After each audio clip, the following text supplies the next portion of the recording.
Andrea Del Rosario, pinastad ang Hollywood star na si Vin Diesel. Diretsahang inamin ng aktres at dating Viva Hot Babes member na si Andrea Del Rosario na binastad niya noon ang Hollywood action superstar na si Vin Diesel. Ang revelasyong ito ay ibinahagi niya sa bagong programa ng GMA Public Affairs na Lutong Bahay sa GTV na hosted by Mikey Quintos. Ikinawindang nga ng ilang netizens ang nakakagulat na revelasyon ni Andrea, lalo na't hindi naman maikakaila ang kasikatan at popularidad ni Vin Diesel worldwide. Marami rin ang na-curious kung paano naugnay ang aktres sa Hollywood superstar. Sa segment na Kitchendero Gate, tinanong siya ni Mikey, magbigay ng pangalan ng showbiz personality na nanligaw sa'yo pero binasted ninyo.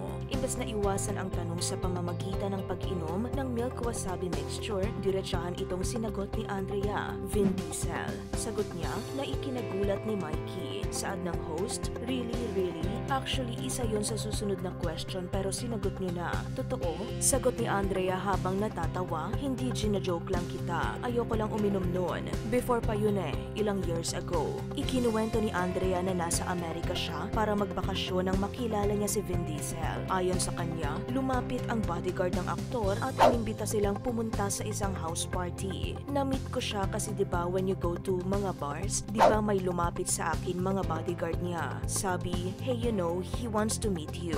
Pagkatapos ng ilang beses na pagbisita sa mga party sa bahay ni Vin, kinailangan ni Andrea umuwi sa Pilipinas. Saan niya? And then syempre, minsan may mga kwentuhan kami. Moments, ganyan. Ayun na yon. And then, kinailangan ko na umuwi sa Philippines. Hindi ito ang unang pagkakataon na ibinahagi ni Andrea ang kwentong ito. Noong 2013, sinabi niya sa isang panayam na kahit nakabalik na siya sa Pilipinas, nagpatuloy pa rin ang kanilang komunikasyon sa pamamagitan ng email. I think that was 2005.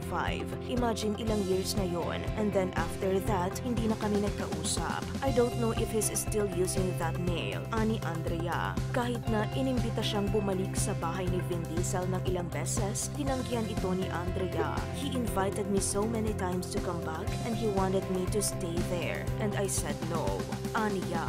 Ngayon, parehong masaya na sa kani-kanilang personal na buhay sina Andrea at Vin. Si Vin ay masaya na sa piling ng kanyang partner at 3 anak nito, habang si Andrea naman ay masaya rin sa piling ng kanyang American businessman boyfriend na si Anthony Garcia kasama ang kanyang anak na si Beatriz. Ano sa tingin nyo ang dahilan kung bakit piniling bitawan ni Andrea ang ganitong oportunidad? Ano ang masasabi mo sa naging koneksyon ni Andrea kay Vin Diesel?